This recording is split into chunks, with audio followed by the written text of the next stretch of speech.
Yes, sir, meu time! Mais um Pod RJ no ar, seu programa que conecta tecnologia, empreendedorismo, muita história de sucesso, comida boa e hoje mais do que especial. O convidado é muito grande. Eu sou fã desse cara. Para mim, ele é um papa do segmento de alimentação, de gastronomia.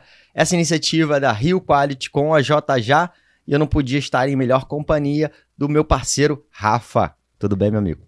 E aí, mais um podcast aqui pra conta e hoje o cara é fera, hein? Eu já tô até suando aqui. Eu escrevi 3 páginas de pergunta. Eu vou fazer faculdade hoje aqui.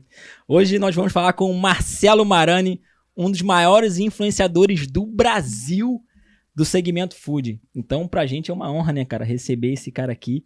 Marcelo Marani, fundador do portal Donos de Restaurante, especialista de vendas de alta performance, empresário e idealizador de 6 empresas, né? O cara é fera. Muita experiência. Marcelo, é um prazer falar contigo, cara. Seja bem-vindo.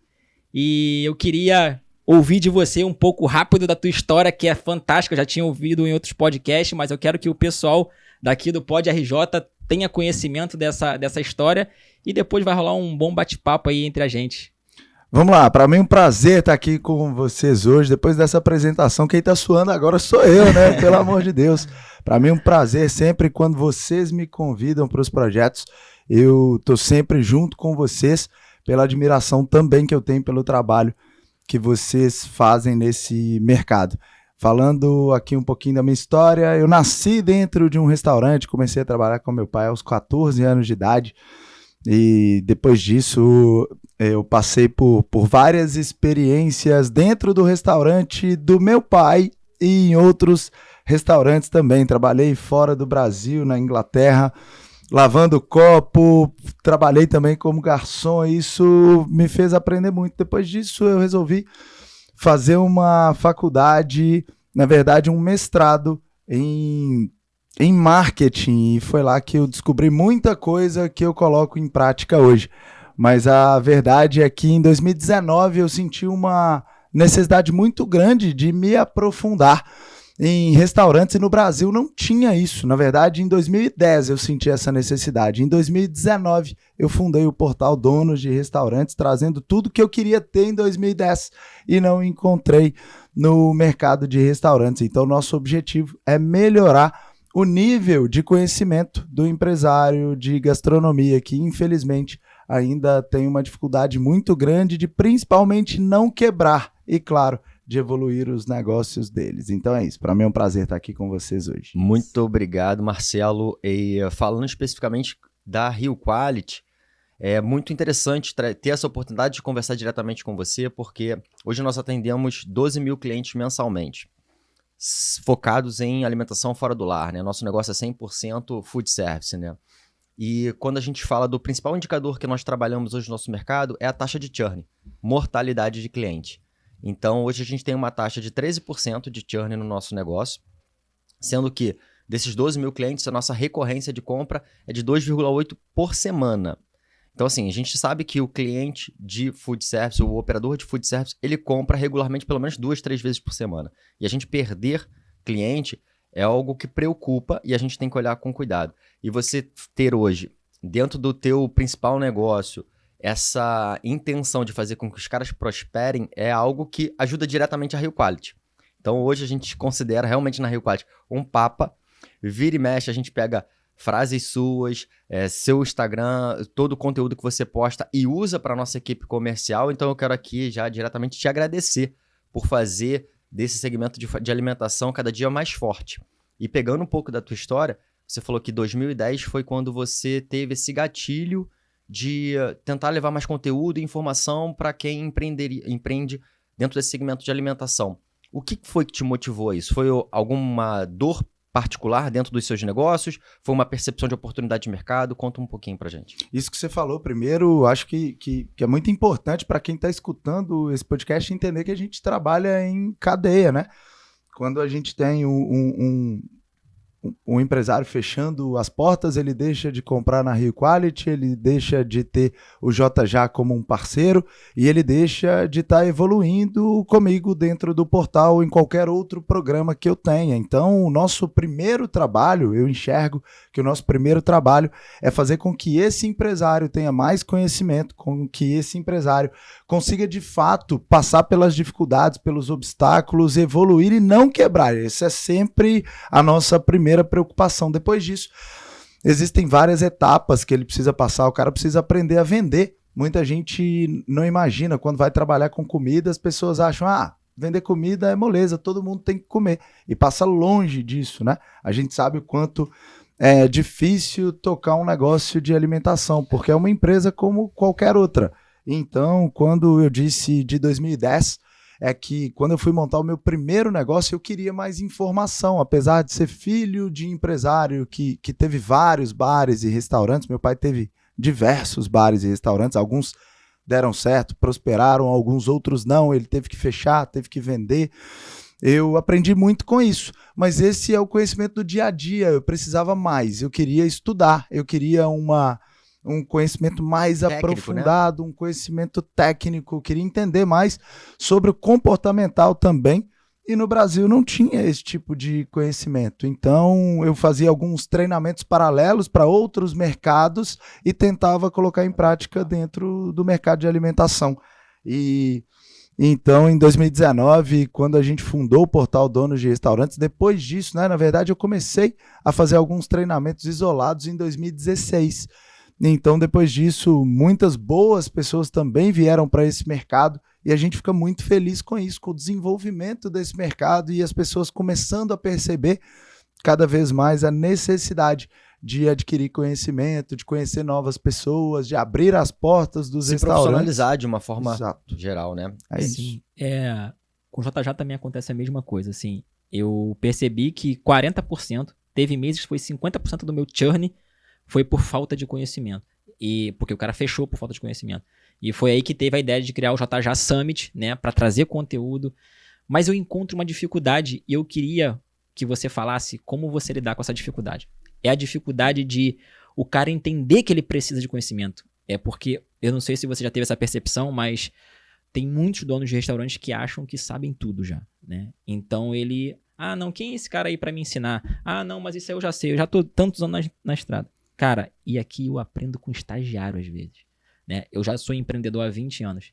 E às vezes eu sento com um cara novo, com estagiário e acabo aprendendo. Então, assim, como que você faz pra... Eu não sei se você também já teve essa sensação de que o cara acha que sabe tudo, né? E acaba se fechando pro conteúdo, né?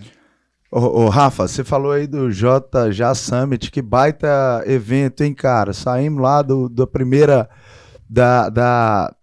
vez que a gente fez, né? Você me convidou para a primeira edição e a gente viu lá uma sala com quase 300 pessoas e aí depois no outro ano com quase 1.000 pessoas. Daqui a pouco... 1.014 pessoas fizeram o check-in. Daqui a pouco não vai caber mais não, cara. Vai ter que arrumar lugar maior lá. Mas enfim, falando sobre o conhecimento, esse é uma dificuldade, um desafio muito grande que a nossa empresa teve, né? A gente começou lá em 2016 cortando mato, porque, na verdade, as pessoas perguntavam exatamente isso.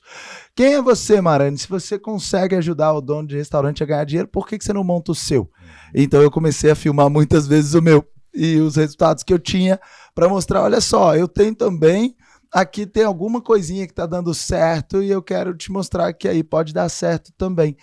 E aí, depois de alguns anos, depois de muitos anos, as pessoas perceberam aqui o quanto era sério o nosso trabalho e o quanto gerava resultados. É ainda um trabalho muito grande para a gente, para o JJ, para o Marani, para o dono de restaurantes, mostrar para o cara que o mundo está em movimento o tempo todo dia tem uma tecnologia nova, todo dia tem uma forma de implementar velhos conhecimentos, né? Quando a gente fala de um aplicativo próprio para o cara ter no delivery, muita gente acha que o cara vai instalar ali o aplicativo e que tudo vai acontecer da noite para o dia. Na verdade, não é assim, né? O JJ vai dar ali todo o apoio para que isso dê certo, mas depende muito do empresário. do cara ter a iniciativa, dele buscar, dele tentar entender, deixa eu ver onde está dando certo, o que esse cara está fazendo para ter tantos clientes dentro do aplicativo. Exatamente. E trocando ideia e buscando mais esse aperfeiçoamento, ele vai ficando cada vez mais proficiente nisso, né? Exato. E eu acho que você tem, cara, muita autoridade para falar disso, porque você começou aos 14 anos com seu pai, e eu escutei que você fez o serviço de copeiro, de garçom, ou seja, seu pai fez questão que você passasse por todas as etapas do restaurante para você poder cobrar um dia. Nessa época que você era lá copeiro do seu pai, garçom, você já pensava em ter o seu próprio restaurante? O Rafa, tava com meu pai ontem almoçando e tava falando com ele sobre isso. E a maior lição que eu tirei desse aprendizado que o meu pai me deu, eu sou tão grato a ele por isso que ele fez por mim, é que a gente estava com um problema agora na empresa, no dono de restaurantes. E mais especificamente na área comercial. E aí o que eu fiz? Eu falei, cara, quer saber? Eu vou voltar, é a frase do Michael Jordan, né? Quando tiver complicado, volta para a base, né? Back to the bases. O que eu fiz? Sentei com a galera da área comercial, peguei o telefone, 4 ligações, 4 vendas. E aí eu bati um papo com a galera. E aí, o que vocês tiraram de lição quanto ao que a gente está vendo aqui? Isso me lembrou muito a época que o meu pai estava me ensinando isso, que ele falou, Marcelo, se algum dia você quiser ser dono de um restaurante, não necessariamente você vai ter que ficar lavando o copo, você vai ter que estar na cozinha preparando os pratos, mas você precisa saber como tudo acontece. Exato. Porque se você não souber, em algum momento o seu colaborador pode ter uma dificuldade, você não vai conseguir ajudá-lo a conseguir concluir aquela tarefa. Ou então os caras vão te dar a volta, porque eles vão falar que não tem jeito de fazer aquilo, e na verdade você tem que mostrar para os caras que tem. E foi exatamente isso que aconteceu. Então, nessa época, claro que eu pensava em ter um negócio, mas eu era fascinado com grandes empresas multinacionais. Então eu tinha uma vontade muito grande de trabalhar em uma empresa multinacional. E aí, quando eu comecei a trabalhar na Vale em 2010, em menos de um ano eu descobri que aquilo lá não era para mim. Mas eu fiquei na Vale por 6 anos e quando eu montei meu primeiro negócio, eu ainda era funcionário e em um determinado momento eu tinha quase 40 funcionários e eu também ainda era funcionário da Vale. Então eu fui construindo um caminho paralelo enquanto eu entendia se de fato era aquilo que eu queria para minha vida. Foi mais ou menos assim. Não, é muito legal. E a gente escuta, né? A gente já conversou com alguns grandes empreendedores e que chegaram no sucesso aqui no podcast, né? O Diogo do Artshop, tivemos aqui também o outro programa que ainda vai pro ar, que é o do Gabriel, do Borda e Lenha. Muito bom. Todo mundo teve essa experiência de algum momento meter a mão na massa, saber a operação para poder entender certamente o processo e corrigir ou ensinar melhor, né? E dentro dos seus treinamentos, dentro do seu conteúdo, você fala o tempo todo de processo. Você acabou de falar sobre a questão de aprender a vender, de saber a vender.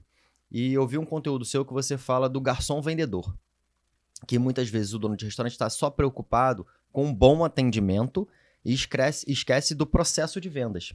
O quanto isso é importante a gente treinar a nossa equipe para ser vendedora, né? E queria que você falasse um pouquinho disso. O que você acha que são os principais aspectos de um garçom vendedor e por que isso é importante para o restaurante? Esse assunto que você tocou agora é um dos assuntos que eu mais gosto e acho que qualquer empresário tem que ser apaixonado por isso. Eu tive a oportunidade de ter uma mentoria com o Flávio Augusto e do Geração de Valor e a coisa... Que mentoria? Foi incrível mesmo. E foram várias, mas foi incrível. Uma coisa que ele colocou pra gente que tocou de verdade assim meu coração foi que ele disse, olha, bastante atenção no que eu vou dizer. Em qualquer momento da sua jornada empreendedora, o maior problema que você vai ter é vendas. Porque pensem na jornada de vocês, né? Quando a gente monta um negócio, a gente não tem uma carteira de clientes. Então você precisa ali fazer prospecção, você precisa começar. Vamos falar do dono de restaurante, né? O cara montou um restaurante, ele tem que fazer uma inauguração, convida a família, convida amigos, mas de fato não é o que vai trazer dinheiro para o restaurante dele. Nem família e nem amigos. O que vai trazer é o volume de pessoas que ele vai conseguir atender e a recorrência que ele vai ter disso. Então, nos primeiros momentos, a dificuldade é fazer os primeiros faturamentos ali. Depois disso, ele começa a montar uma equipe ou aumentar a equipe, né? Vamos pensar o cara que começa pequeno, 2, 3 funcionários, aí ele precisa contratar mais pessoas, mas não tem grana para isso. Então, qual é o problema dele? Vendas. Porque se ele tiver uma alavancagem, se ele passar a vender mais, bate o ponto de equilíbrio, começa a ter um lucro, opa, preciso aumentar a minha equipe. Tem rentabilidade para crescer, né? Exato. Depois disso, né, sei lá, ele tá com uma equipe de 30 pessoas no restaurante dele. Pô, eu acho que eu preciso de montar mais uma unidade. Qual que é o problema dele de novo? Vendas. Se ele não tiver mais vendas, ele não vai ter o recurso para montar um outro negócio. Se a gente for pegar uma grande rede de franquias, qual é o problema do cara? Vendas. Para quê? Para que ele possa se manter no mercado e para que ele possa continuar crescendo. Então, quando a gente fala de um garçom vendedor, a gente tem um treinamento dentro do portal Donos de Restaurantes e também no nosso grupo mais avançado, que a gente chama de DDR Master, que é um escopo com o Max Pires. E o Max Pires mostra que com um ajuste simples a gente consegue mais ou menos entre 20% e 30% de aumento nas vendas, porque uma abordagem de um garçom comum, né? O cara vai ali, vai levar o cardápio, vai te dar um boa tarde, um boa noite e vai perguntar, você quer uma água para começar? Mas ele não está muitas vezes preparado para entender o que você gosta, quais são as suas preferências, se você tem alergia ou não. Ele não está preparado para vender de fato que dá mais lucro no restaurante, né? A gente tem produtos que têm uma maior margem de contribuição, a gente tem produto que tem um maior valor agregado ali, que se o garçom tiver treinado e direcionado a vender aqueles produtos, a gente tem uma chance muito maior de fazer muito mais vendas. E a gente ainda tem uma outra coisa importante, que é a popularidade de cada produto. Tem produto que se vende sozinho, só que se o garçom estiver muito bem treinado, ele vai conseguir alavancar as vendas daquele produto. E as pessoas perdem muito essa oportunidade porque elas não investem em treinamento e não estão nem olhando para isso, né? Isso é sensacional. Transformar o teu time, né, de operadores em vendedores. Inclusive, eu falo isso aqui no meu curso. Mariana, eu dou um curso toda terça-feira, 2h30, aqui para os meus clientes, né? E deixo vir também, às vezes, quem não é cliente. Inclusive, quem quiser, é só entrar em contato com o nosso Instagram, né? Que a gente abre uma vaga para você fazer esse curso. Então, nesse curso tem 2 coisas que eu coloco lá, que é transformar a tua equipe em vendedor, né? A gente pega o cara que recebe o pedido e que despacha o pedido do delivery, né? E motiva o dono do restaurante a comissionar esse cara, né? Esse cara tem que entender que quanto mais o restaurante vende, mais dinheiro ele bota no bolso também. E aí ele começa a remar junto. E a outra coisa, a gente transforma um motoboy em vendedor, porque o motoboy é o único cara que olha no olho do teu cliente. Então, se você conseguir criar um cartão de desconto para esse motoboy chegar para o teu cliente e falar assim, ó, se você pedir aqui direto no nosso aplicativo, nossa aplicação, você vai ter o meu desconto de R$10. E aí, esse cara comissiona o cara com, sei lá, R$1, R$1,50, e o nome do cupom é o nome do motoboy, né? Ele é um promotor de vendas. Exatamente. Né? Então, é isso que tá falando, cara. Isso é sensacional. E fantástico. É bom a gente ver a teoria se validar na prática, porque, como eu falei, a gente conversou com o Diogo do Art Shop, e uma das histórias que ele contou é essa: eu não preciso de ninguém para vender chopp. Chopp se vende sozinho. Sim. Mas uma percepção deles, com experiência dentro do restaurante. A Kelly criou uma carta de drinks porque ela sabia que entregava mais margem de contribuição, mais margem para o negócio, e ela começou a treinar toda a equipe dela para vender drinks, porque o chopp ele se vende sozinho. Agora, o garçom conseguir ofertar um drink e conseguir levar mais resultado para o negócio, né, isso impacta diretamente no sucesso e acaba gerando também mais segurança para todo mundo que está naquela operação, né? Mais emprego, enfim, melhores salários, e assim a coisa vai.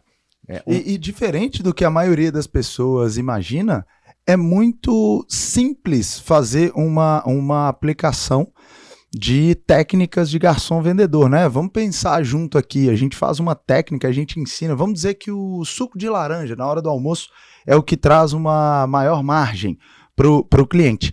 E aí você vai treinar o seu garçom, né? Olha só, a gente tem aqui um suco de uva, que é um suco que vem geladinho, super bem preparado, a gente tem o suco de limão, mas a gente tem o fantástico suco de laranja, que é o mais especial da casa.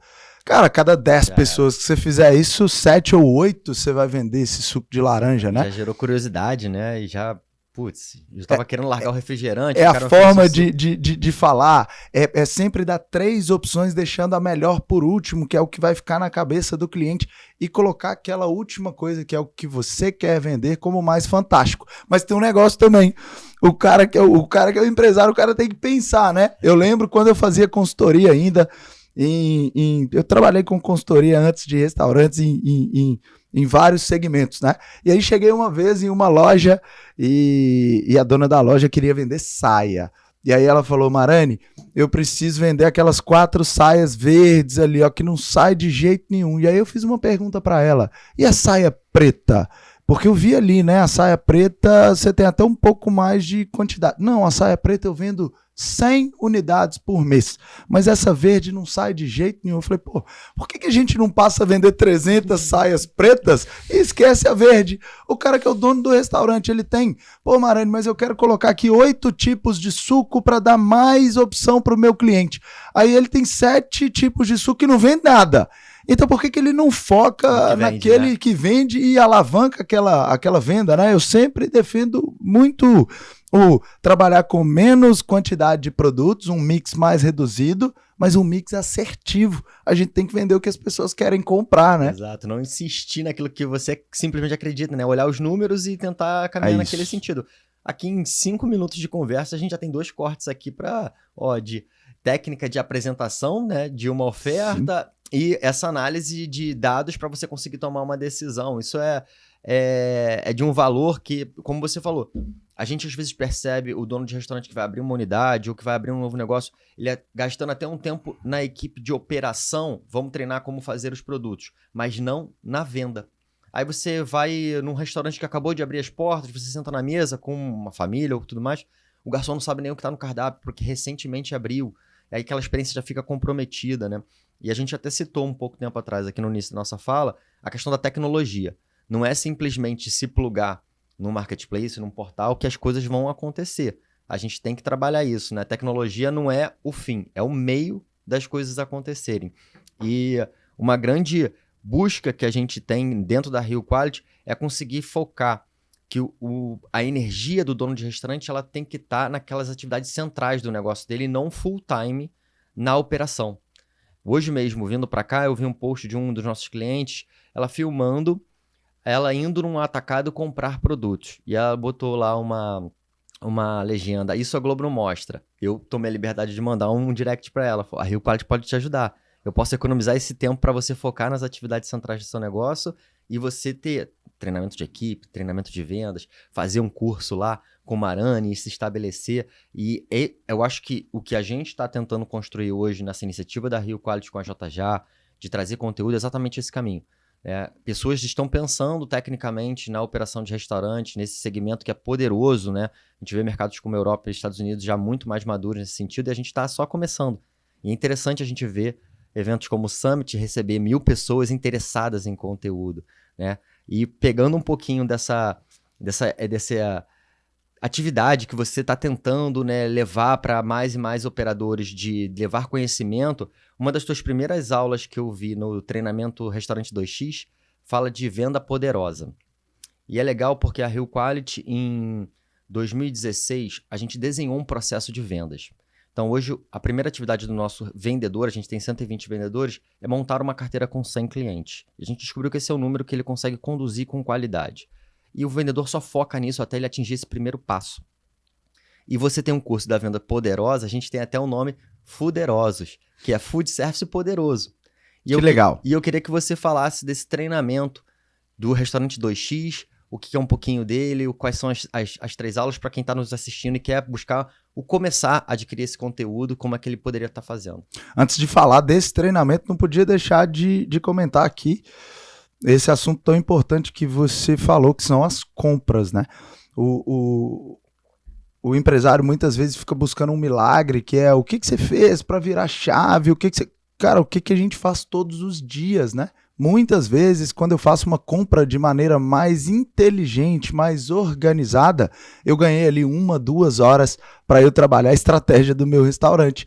Quando eu deixei de ficar na operação por 2, 3, 4 horas, porque eu já consegui desenhar um processo, já consegui contratar e treinar pessoas, eu tenho mais 2 ou 3 horas para trabalhar a estratégia do meu negócio. Eu tenho que estar olhando para onde eu quero estar daqui a 1 ano, 2 anos, 3 anos, 4 anos, 5 anos.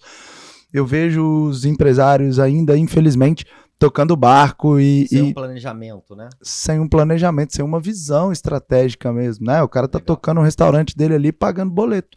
Essa não é a melhor forma de crescer, expandir, prosperar, na minha opinião. Quando a gente faz um treinamento como o 2X, que a gente vai ter, a gente tá gravando agora, setembro de 2022, a gente oferece a oportunidade de mostrar algumas técnicas na prática para que as pessoas entendam que é possível sim aumentar o volume de vendas independente do momento que elas estejam. A gente faz até uma escada mostrando que o primeiro desafio do cara que trabalha com o mercado de alimentação é bater os 50 mil reais. Muita gente já inaugura, a gente tem clientes que já inauguraram batendo R$1 milhão no mês. Mas é raridade, né? As pessoas começam bem menores. Então ali a gente tem um primeiro objetivo que é bater os 50 mil, que é quase quando o cara é empreendedor, né? Tá ali com a família. Isso é uma coisa importante contar aqui também. As pessoas, os nossos amigos, a nossa família, as pessoas que estão ali, às vezes olhando de fora, acham que o dono de restaurante é milionário. E a grande realidade no Brasil é o pai que trabalha com o filho, é o marido que trabalha com a esposa. Na maioria das vezes são empresas pequenas, empresas familiares. Então a gente coloca um objetivo de bater os 50 mil e mostra como ali muita dificuldade, o cara tem que fazer compra, tem que pagar boleto, tem que estar dentro da operação, ele não tem pessoas para ajudar, ele ainda está sonegando imposto, é uma série de dificuldades para bater o tal dos 50 mil reais. Depois o próximo objetivo é quando ele começa a formar ali 3, 4, 5, 6, 7 pessoas na equipe, é bater 70 mil reais. Porque ele está começando a formar uma equipe. Quando ele bate os 100 mil reais, a gente prova com números que é impossível bater 100 mil reais sem uma equipe formada. Mas ainda está tudo desorganizado, ainda não tem processo. O cara está começando a montar ali a equipe, treinar a equipe, está começando a ganhar dinheiro. Eu tenho que falar aqui, né? Não sei como é que as pessoas que estão lá do outro lado vão receber, mas antes de bater 100 mil reais por mês com o mercado de alimentação, o cara não está ganhando dinheiro. Ele pode até achar que ele está ganhando dinheiro, mas se a gente fizer uma investigação mais aprofundada, a gente vai ver que ele está ali constituindo a empresa dele ainda, né? Depois dos 100 mil, a gente busca os 200 mil reais, que é quando de fato o empresário já está um pouco mais maduro, o empresário já começa ali a ter uma solidez no negócio dele, e depois dos 200 mil a gente trabalha a alavancagem, que aí talvez o empresário já está na hora de abrir uma segunda casa, talvez ele está no momento de grande expansão, e depois a gente trabalha a multiplicação dos negócios dele. É mais ou menos isso o que a gente trabalha lá nessas 3 aulas que a gente vai oferecer agora no Restaurante 2X e que a gente faz em outras oportunidades para mostrar para as pessoas que a gente pode ajudar todas elas a crescer muito. Muito legal. Marani, no teu início que você começou a abrir restaurante, no teu terceiro restaurante você quebrou ele, né? Sim. Então, mais uma vez, você é um cara com autoridade que você já passou por tudo, né? Então, até quebrar um restaurante você já passou por isso. Então, assim, quais foram os principais ensinamentos que ficaram desse restaurante que acabou não dando certo? Essa pergunta, quando você falou, né, Rafa, me vem aqui à cabeça tudo que eu passei. Quando as pessoas me escrevem no Instagram falando, Marani, eu tô muito endividado. Marani, eu não tenho cabeça para ir trabalhar, eu não queria voltar no meu restaurante. Eu passei por isso. Eu não tinha a menor vontade de ir no meu restaurante porque estava tudo dando errado. E as dívidas crescem muito rápido no mercado de alimentação, porque o custo fixo é muito alto. Então, em 2015, eu montei um restaurante, que era um restaurante de carne, era Parrilla, e a gente fez um investimento muito grande nesse restaurante. Nessa época, como eu já tinha tido várias experiências com restaurante, eu cometi um erro muito por arrogância. Eu achei que eu já sabia tudo de restaurante. E como eu já tinha tido muito sucesso, já tinha ganhado muita grana conduzindo restaurantes, eu delarguei, eu acreditei que eu faria tudo dar certo no momento em que eu quisesse. E, na verdade, não foi bem assim. Muito pelo contrário. A gente teve algumas situações que a gente não identificou, principalmente no aspecto financeiro. E aí, quando a gente tentou fazer uma virada, já era tarde demais. E como a gente tinha trabalhado alavancado por um tempo, a gente tinha pegado um empréstimo em um banco. Aquilo ali foi aumentando cada vez mais, a gente não tinha condição, eu não queria vender um bem para pagar aquilo, e quando a gente assustou, a dívida já estava impagável. Então, o que eu aprendi, né, com essa experiência que eu não desejo para ninguém, verdadeiramente? Eu já vi várias vezes as pessoas dizendo, olha, para você ser um empresário de sucesso, você tem que quebrar 1, 2 ou 3 vezes. Eu não desejo isso para ninguém. Acho que ninguém precisa quebrar. Acho que algumas pessoas já quebraram e podem ensinar muito sobre isso, e as outras pessoas não precisam passar por isso. A primeira coisa é ter uma gestão financeira, você tem que conhecer os seus números a fundo, né? E mesmo quando as coisas não estão dando certo, esse é o momento que você tem que investir em conhecer mais os seus números, se precisar contratar consultoria, qualquer pessoa para te ajudar que tenha um conhecimento mais aprofundado, e nem precisa ser isso. Se você tiver um profissional, um amigo que conheça mais sobre isso, peça ajuda. Às vezes a gente demora demais a pedir ajuda. Uma outra coisa é não delargue as suas coisas, né? Se você for delegar, você tem que fazer um acompanhamento do que está acontecendo. Muitas vezes a gente confia no sócio, confia no profissional que a gente considera ser o nosso braço direito. Você pode ter confiança desde que você não deixe de fazer o que precisa ser feito, como eu deixei. Eu acreditei demais que algumas coisas iam dar certo e não fiz a minha parte, e a minha parte foi uma parte fundamental para que esse negócio não desse certo. Então, conhecer os seus números, não delegar para outras pessoas sem fazer um acompanhamento, acreditar de fato que você precisa entender tudo que está acontecendo no seu negócio, focar em vendas, focar em time, tudo isso são coisas que depois, quando a gente fez a virada em 2018, a gente ganhou como a melhor pizza de Minas Gerais, a gente ampliou os negócios, a gente cresceu muito, mas tudo que a gente passou realmente criou marcas muito profundas no aspecto de muita dor, de vergonha, de incapacidade, de impotência. Então é o que eu não desejo para as outras pessoas. Acho que tem caminhos melhores do que aprender na dor, como foi comigo. Exato. E uma das minhas especialidades por formação, estudo, é estratégia, né? E a gente fala hoje muito sobre propósito, cultura organizacional. A gente recebe aqui diversos empreendedores com diferentes posicionamentos estratégicos. Alguém que está com um restaurante posicionado em eficiência de custo, que vai vender em larga escala, com baixo preço. Outros com intimidade de consumidor, né? Aquele produto totalmente personalizado. Alguns por qualidade de serviço, aquela coisa intermediária, né? Do custo-benefício.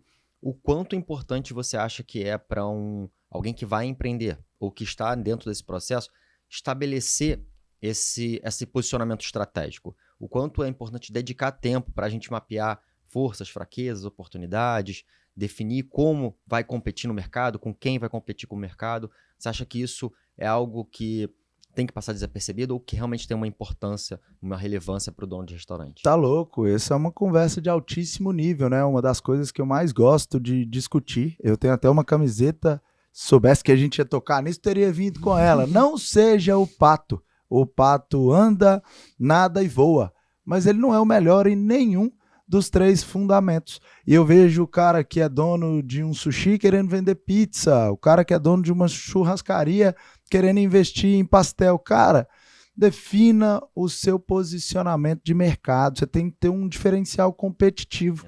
Eu, inclusive, falei lá no JJ Summit de um concorrente que eu tenho na minha cidade, que vende pizza, e que eu tenho uma admiração grande. Na minha concepção, na minha forma de enxergar, o produto dele não é bom, mas ele tem uma velocidade incrível. Então, ele consegue competir com os outros grandes da cidade. Ele tem um volume de vendas, inclusive, maior do que o meu volume. não estou aqui falando de lucro, não estou falando de outros aspectos, mas estou aqui reconhecendo que mesmo não tendo um produto extraordinário, o cara tem um grande volume de vendas. Por quê? Porque ele é bom em velocidade. Então, o empresário precisa entender de fato no que ele é bom. Você trouxe aí a matriz SWOT, né? Onde a gente olha quais são as nossas forças, o que a gente é bom. Eu quero trabalhar com um produto de muita qualidade. Tá bom, então você tem que comprar bons insumos, você tem que desenvolver um produto ali que tenha uma boa apresentação, que tenha um bom sabor e outras coisas mais. Mas no que você não é bom, né? Quais são as suas fraquezas? Cara, muitas vezes eu não vou conseguir competir por preço. Exato. Eu preciso entender qual é o meu posicionamento. Não dá para oferecer qualidade topo de linha com preço baixo. Tem alguma coisa errada aí, né? E a gente vê que esse erro conceitual se repete todos os dias no mercado. O cara quer se posicionar como produto de qualidade, mas fala, Marani, se eu não colocar preço, eu não vendo. Cara, então se vira, consegue outro diferencial competitivo, porque senão você não vai ficar no mercado por muito tempo. Quando a gente vai ver, a rentabilidade, a margem que o cara tem nos produtos é muito baixa ou quase zero. E aí ele fala, Marani, eu vendo muito, mas não vejo a cor do dinheiro. É claro, tá tudo errado aí no seu negócio. Você tá fazendo errado, você tá se posicionando de uma forma e tá executando de outra forma. Então, o posicionamento estratégico da empresa é fundamental para o sucesso, na minha opinião. Falando de fazer muita coisa ao mesmo tempo, né? Vou aproveitar esse gancho aí, e eu tenho observado um problema grave no mercado, porque eu recebo aqui donos de restaurante todos os dias, né? No mínimo eu falo com 10 donos de restaurante por dia aqui no JJ.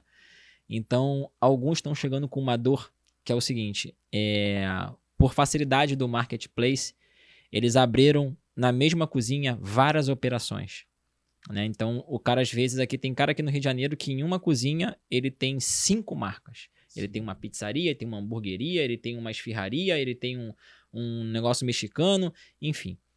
Só que... Hoje é dia da esfirra, só Porra, comentar essa data importante. Pedi uma esfirra lá do nosso parceiro da Anhan. Boa. Danilo, gente fina demais. Gente boa. E aí, o que tá acontecendo, né? A galera tem se garantido no marketplace e montado o seu modelo de negócio em cima disso. Ou seja, o cara, ele abre 5 marcas, não faz brand, não faz divulgação da marca, não faz... Simplesmente se garante que o marketplace vai entregar para ele, né? E, enfim, e aí depois o marketplace para de entregar o que deveria, e aí ele não sabe o que fazer. E aí ele vem aqui para mim chorar, o que eu faço, Rafael? Vamos fazer. Eu falei assim, tá bom, cara, me contrata aqui, paga 5 licenças de marketing, né? Eu vou te cobrar como... Não, mas não tem como fazer um pacote? Não tem como, irmão, não tem como tu fazer milagre. E assim, eu tô preocupado porque não são poucos que estão fazendo isso. Ou seja, tá se garantindo em uma única empresa, entendeu? Deposita 100% do negócio Exatamente. no canal que não é o dele, né? Exatamente. E primeiro que é o seguinte, a primeira regra de investimento é nunca ponha todos os seus ovos na mesma cesta. E a outra, você nunca pode deixar uma outra empresa decidir qual vai ser o teu destino. Eu queria que você falasse um pouco sobre isso aí, se você concorda, discorda, fica à vontade aí. Eu vou até, antes do Marcelo responder, porque isso vai dar corte, com certeza, citar a frase do Alfredo, né? Que ele fala que marketplace é prazer. É algo que dá um resultado, mas dura pouco tempo. Mas o teu marketing direto é felicidade. É a sustentação, né? Legal. Escolhas fáceis, vida difícil. Escolhas difíceis, vida fácil. O mercado de alimentação está bastante tumultuado. As coisas ainda...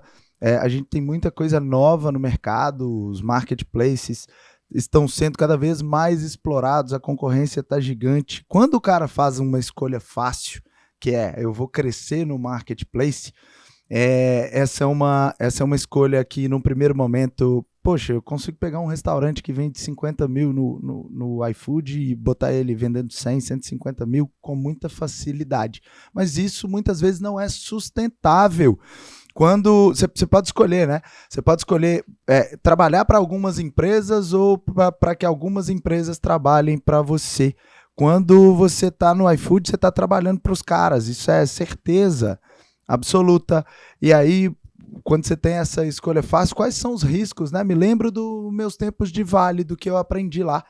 eu trabalhei por muito tempo em inteligência de compras na Vale e a gente tinha uma análise de risco muito interessante que eu trouxe para o mercado de alimentação e já falo isso há muito tempo. Não dependa mais do que 30% do seu faturamento nos marketplaces, porque se eles mudarem o algoritmo, o seu negócio corre um sério risco. Você está construindo um castelo de areia.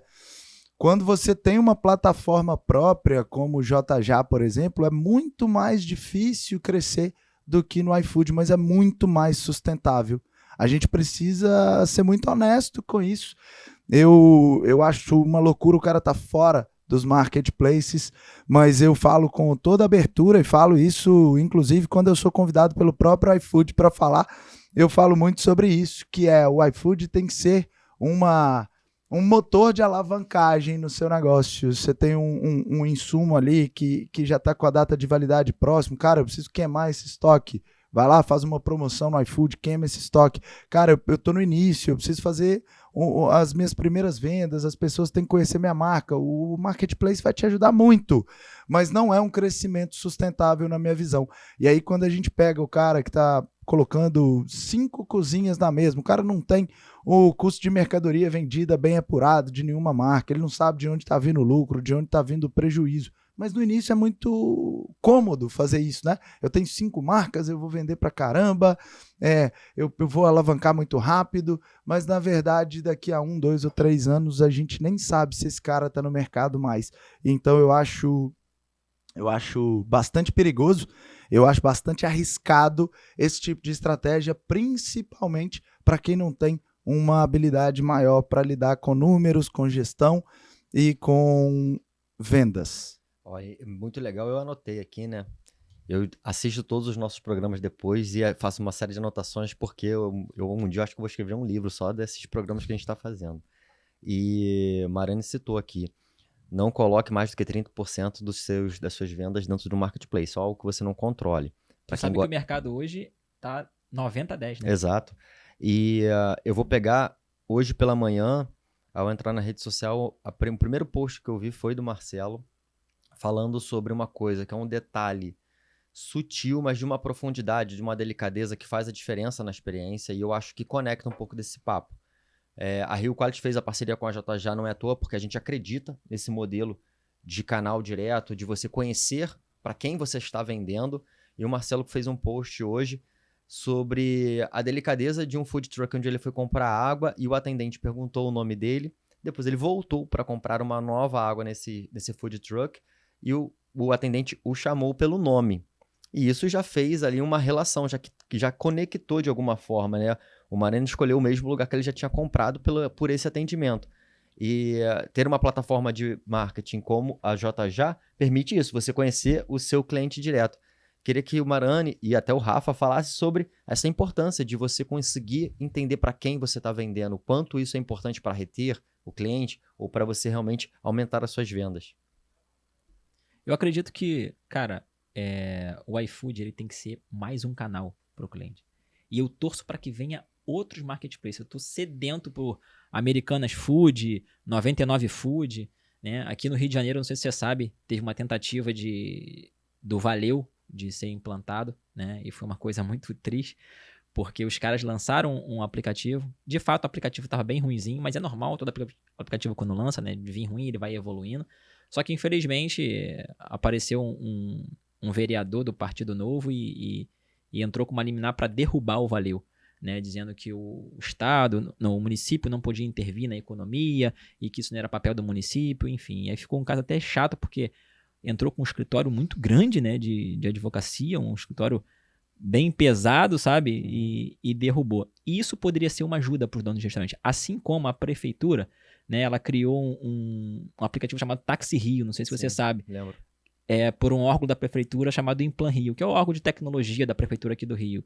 E, cara, ajudou muito a galera do táxi amarelo, sabe? Uhum. Então, tem muito taxista hoje que fala que só sobreviveu, né, perante a Uber, porque existiu o Táxi Rio, né? Então, e aí, é lógico, eu não sei qual era os objetivos da prefeitura com isso, também não vou entrar nesse mérito aqui, mas de fato ia ajudar os donos de restaurante.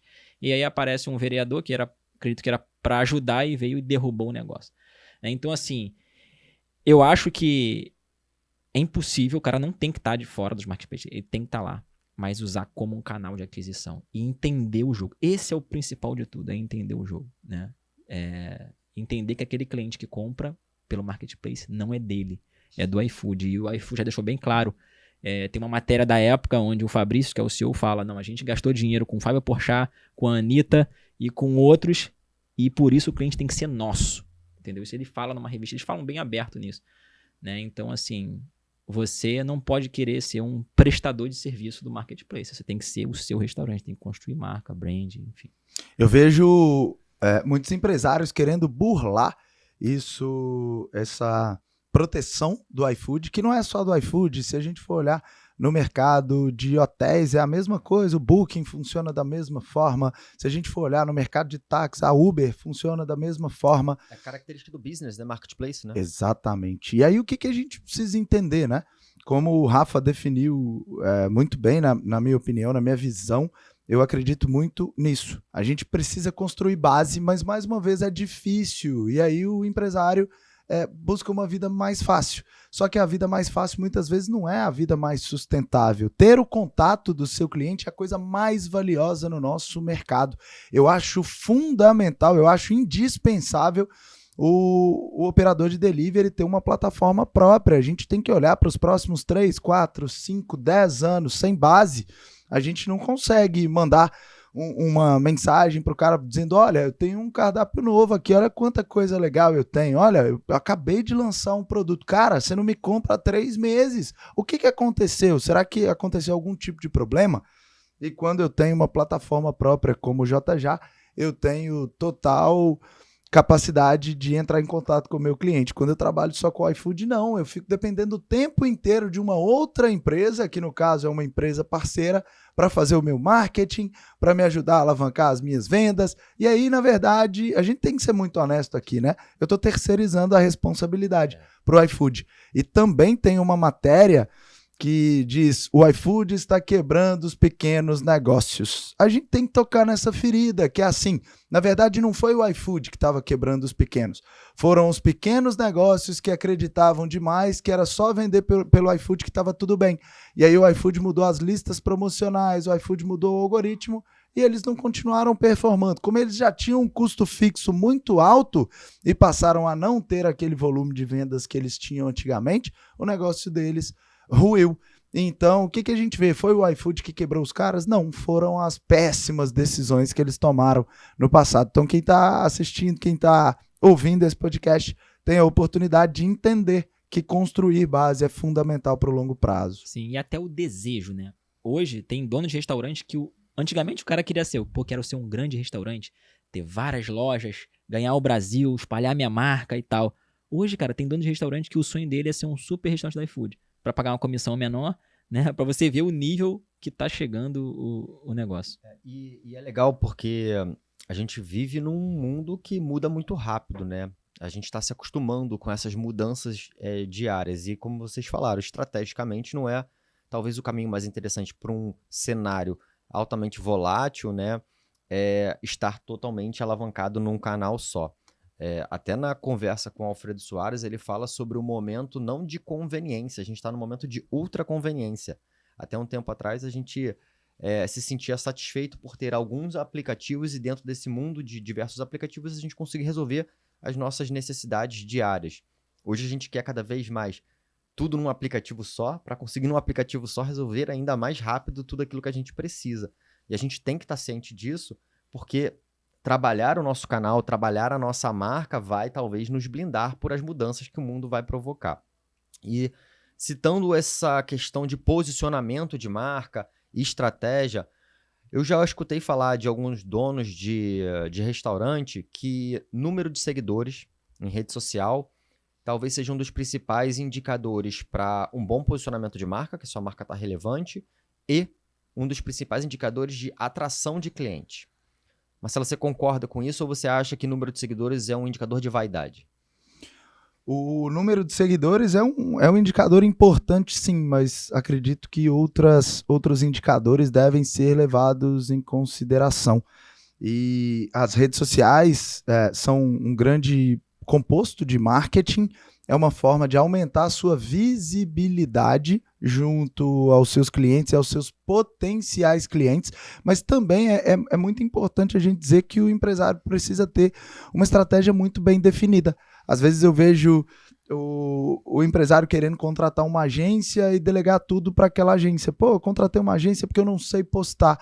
Cara, quantas vezes você faz reunião com essa agência para definir o que você quer da rede social? Você quer uma levantada de mão, por exemplo? Pô, eu quero que o cara me pergunte um pouco mais sobre um serviço que eu faço.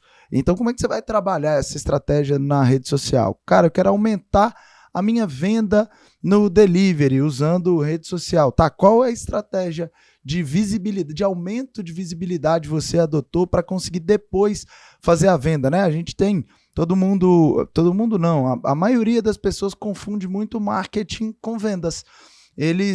A gente tem sim um cruzamento de escopo, alguma parte do marketing é dedicado às vendas, mas o papel do marketing é a levantada de mão, é mostrar ali de forma... lead, né?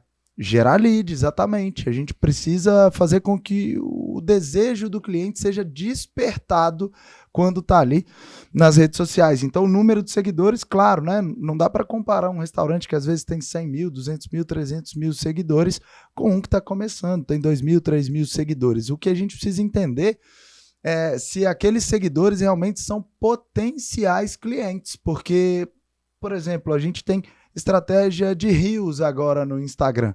Os Reels viralizam muito e muitas vezes trazem seguidores de outras cidades. Se o seu negócio é local, não faz o menor sentido ter seguidores de outras cidades. Muito pelo contrário, isso acaba atrapalhando a sua estratégia, porque o seu engajamento vai diminuir bastante.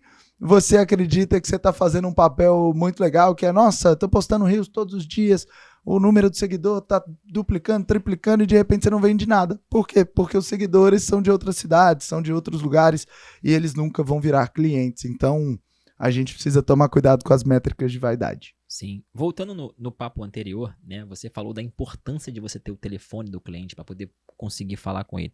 Eu tive a oportunidade de fazer uma mentoria com o Nardon, né? Também quando eu fiz o G4. O Nardon foi o cara que trouxe o rap pro Brasil, né? E ele falou que o maior aprendizado que a rap teve foi quando ele pessoalmente, né, como CEO lá, ele ligava pros clientes, né? Ele pegava o telefone e ligava um por um para pegar feedback.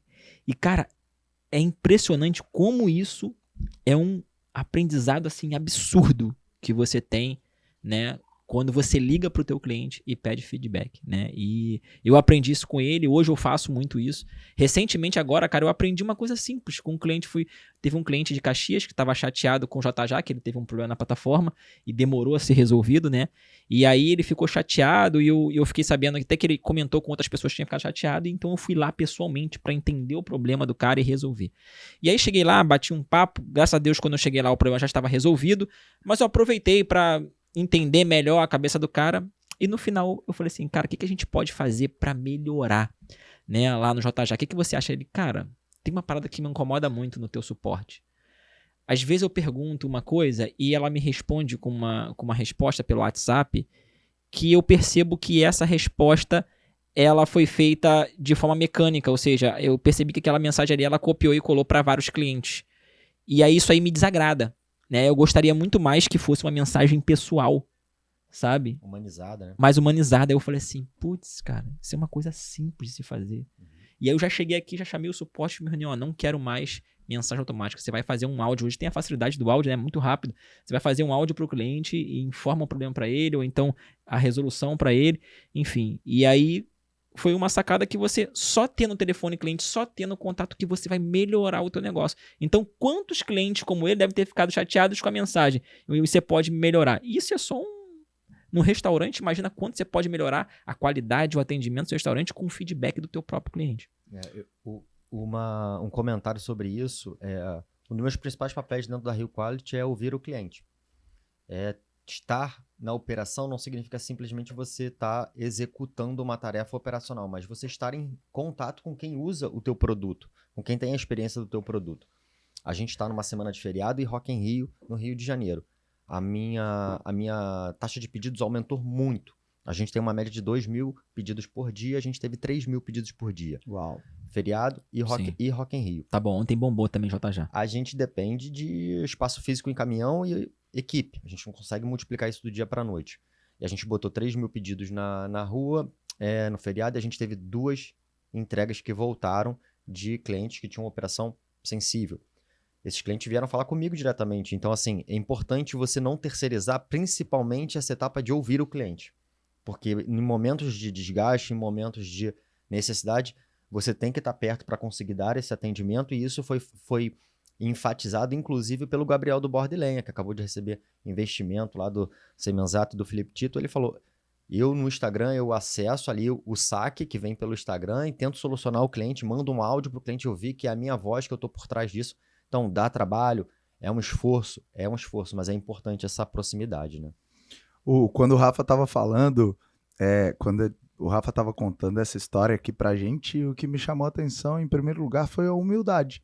Quando a gente tem humildade de escutar o nosso cliente, quando a gente tem o interesse real e genuíno pelas pessoas, o negócio é feito de pessoas. Nós que estamos aqui somos pessoas, os nossos clientes são pessoas, os nossos fornecedores são pessoas, a gente está cercado de pessoas o tempo todo, e às vezes quando o empresário me fala, Marani, de cozinhar, de ter pratos bons, eu entendo, mas o meu problema é trabalhar com pessoas. Cara, vende seu negócio então, pelo amor de Deus. Você difícil trabalhar num negócio sem pessoas também, cara, né? Você é empresário, você vai trabalhar com pessoas, você tem que amar trabalhar com pessoas, você tem que ser alucinado, apaixonado por trabalhar com pessoas. Vocês estão trazendo um assunto muito importante, que tem muitas oportunidades no mercado de alimentação, que é o feedback. São 2 coisas que eu, inclusive, apresentei lá no JJ Summit e quero falar aqui mais uma vez, que é 70% do mercado de alimentação não fideliza. Olha isso, 70% do mercado de alimentação não trabalha nenhum tipo de fidelização com o cliente. Ou seja, o mercado de alimentação fica todos os dias procurando um novo cliente. Isso tem um custo de aquisição muito alto. E muito mais do que isso, né? Quando o cara compra 2, 3, 4, 5 vezes no seu restaurante, ele tem tanta exposição à sua marca, ele tem uma propensão tão grande de virar um fã da sua marca, que você está perdendo a oportunidade, porque você está sempre olhando para o próximo cliente. Mas por que as pessoas não trabalham fidelização e não trabalham feedback? Porque dá trabalho, porque é necessário pensar, é necessário ter uma boa estratégia, mas olha o quanto pode fazer bem para o seu negócio, tirar 5 minutos de um outro dia para mandar uma mensagem ou ligar para o cliente, selecionar 5 clientinhos do delivery para fazer uma ligação rápida ou um WhatsApp, porque senão muita gente vai me falar, Marani, mas as pessoas não atendem mais, telefone tá bom, faça pelo WhatsApp então. Oi, tudo bem? Aqui é o Marani da Pizzaria Francesinha. Ontem a gente fez um pedido para você de uma pizza calabresa com um refrigerante. Eu tô passando para saber se foi tudo bem com o seu pedido, você pode me contar um pouco mais? E aí trabalhar com uma bonificação para o cliente que responder. Enfim, existem várias formas de fazer isso, mas nesse trabalho tem um ouro muito grande, que você vai descobrir como é que o seu motoboy tratou o seu cliente, que o Rafa estava falando, né? É o último cara ali, é o olho. No delivery só tem com o moto entregador. Então a gente nunca vai saber como foi se a gente não perguntar para o cliente. A gente só vai saber quando tiver dado uma merda muito grande, porque aí o cliente vai reportar, olha, o moto entregador foi muito mal educado, o cara ficou tocando campainha aqui por não sei quanto tempo. Mas o feedback nos traz a oportunidade de descobrir um grande ouro, inclusive se o seu moto entregador está sendo um cara espetacular e você não está tendo a oportunidade de parabenizar e reconhecer esse cara. Então, saber mais sobre as embalagens, sobre o atendimento, sobre a forma como o cliente foi abordado, tudo isso pode fazer muita diferença no nosso negócio. Então tá aí, esse podcast tá cheio de ouro para quem tá escutando, hein? Demais. E você sabe o que é ouro pra gente? Tá gostando do papo? Se inscreve no canal, amassa o botão de like, dá essa curtida, escreve um comentário, manda mensagem pro Marani para que a gente possa continuar tendo mais programas, levando mais conteúdo como esse para os operadores de donos de restaurante, para quem está empreendendo, para você que está montando seu negócio, tem muito conteúdo aqui bom para todo mundo. E é legal falar isso, né? Porque o cara que tá lá do outro lado, ele tá assistindo e tá ouvindo de graça. Mas aqui pro JJ e pro Rio Quality não é de graça, não. Muito pelo contrário, tá cheio de profissionais aqui para fazer isso acontecer, né, pessoal? Custa um clique. É só ir lá e amassar ou curtir, se inscreve no canal. Até porque tem muita coisa boa pra rolar ainda. Essa primeira temporada vai ter 10 episódios, né? Exato. E eu fiz a questão de chamar só fera. A nata. Só a nata do delivery e do food, né? Pra que essa primeira temporada ela já exploda e, enfim, a gente precisa disso. Que você se inscreva aí no canal. O creme de la creme. Marani, entrando um pouco, a gente está vendo o teu crescimento, né, como influenciador. Tem dois movimentos que eu acho muito curioso para esse momento agora, que todos os restaurantes acabam tendo, paralelamente ao restaurante, à operação, uma persona, um CPF, vamos chamar assim, também muito forte, um comunicador muito forte. E a gente percebe isso, inclusive, em empresas que estão começando. Eu queria que você falasse sobre a importância disso, de ter realmente alguém, um comunicador, um influenciador daquela operação que possa, e a importância disso para se conectar com o público. Isso é muito comum, né? Em cidades do interior, a gente acaba sendo reconhecido pela empresa que a gente tem, né? Eu moro no interior de Minas Gerais, em uma cidade de 200 mil habitantes, e eu sou conhecido pelos meus amigos de infância como o Marcelo da pizzaria. Então, cada vez mais a gente pode ter a oportunidade de se aprofundar nisso e entender que pessoas gostam de fazer negócio com outras pessoas. Qual o nome da cidade? Desculpa. Sete Lagoas. Sete Lagoas. Então, tem o Vitor da padaria, tem o Denilson do açougue, sempre é assim, né? Uhum. Só que em cidades grandes como Rio de Janeiro, São Paulo, Belo Horizonte, Curitiba, não é assim. A gente conhece a empresa, mas muitas vezes a gente não conhece o dono. E aí a gente entende que existe, então, mais uma oportunidade, né? A gente vê os stories lá do Nazareth, que é aquele... Salzinho? Exatamente, né? O Salt Bay, né? Por que todo mundo tem vontade de ir no restaurante daquele empresário turco? Eu fui no restaurante que ele tem em Las Vegas. E qual é o seu desejo? Encontrar com o cara. E aí, quando a gente traz para o nosso negócio, a gente vê um exemplo de um cara que vocês trouxeram aqui no podcast, que também foi aluno do portal Donos de Restaurantes, que é o Diogo. Uhum. Cara, incrível os stories daquele cara. Ele faz... Não só os stories, né? Toda a comunicação que ele faz é muito legal. Não é à toa que ele tem um engajamento tão grande. E claro, o empresário pode falar, Marani, eu tenho vergonha, eu não quero aparecer nos stories, eu não quero aparecer na frente do meu restaurante. Tá tudo bem isso, mas existe uma oportunidade. Quem se dispõe a fazer essa comunicação mais pessoal, mais personalizada, acaba tirando uma grande vantagem desse tipo de comunicação. Então, eu acho sim muito importante que as pessoas façam isso, mesmo entendendo que algumas não vão fazer. E se você tem um restaurante presencial, é interessante também conhecer os seus clientes, cumprimentar. Claro que tudo tem um limite, né? Tem aquele dono de restaurante chato pra caramba também, que quer sentar em todas as mesas e às vezes chega a ser bastante inconveniente. Então, a gente tem que entender ali qual é a régua da conveniência e da inconveniência. No delivery é a mesma coisa, né? Ficou muito comum aquele bilhete que você manda para o cliente. E por mais que tenha ficado comum, a cada 10 restaurantes, talvez 9 não façam. Então, eu vejo que existem muitas formas carinhosas de se aproximar do cliente sem ser invasivo. Então, o empresário que está escutando a gente lá do outro lado tem que descobrir qual é a forma dele para que ele esteja cada vez mais próximo do cliente dele, né? Sensacional. Eu tive nesse restaurante, o Salt Bee, lá, só que eu fui em Miami, né? E ele foi na minha mesa lá jogar o salzinho. Aí todo mundo faz uma mídia. Exatamente. A minha esposa, né? Ele fez na minha esposa lá e bota a carne na boquinha. Não que na minha não, que foi na minha esposa, que eu acho que ela era mais bonita, aí ele foi nela. Mais. E aí, cara, mas é uma puta experiência do cliente. Sim, aquilo ali, cara. Tipo, de tudo, assim. Desde a hora que eu cheguei, tu paga caro pra burro, que não é barato, mas tu sai de lá satisfeito. Isso que é bom. O valor tá atrás da comida. Exatamente. Além da comida, né? E aí, cara, é sensacional. Tu sai com aquela, porra, que valeu a pena, sabe? E o cara faz isso muito bem. Promoveu uma excelente experiência, né, do cliente. Marcelo, vou te fazer uma pergunta aqui relacionada a um ensinamento que eu dou no meu curso aqui. Hoje, o JJ, a gente está com 1.280 clientes e a gente está transacionando por mês 21 milhões e 600 mil. Né? E com isso eu passo a ter acesso a muitos dados. Né? E aí a gente tem hoje os top 30 clientes do JJ e eles estão performando acima de 100 mil reais no delivery próprio. Né? E isso me espantou muito quando a gente começou a analisar esses dados, porque a média fatura só 20 mil no delivery próprio, a média da minha plataforma.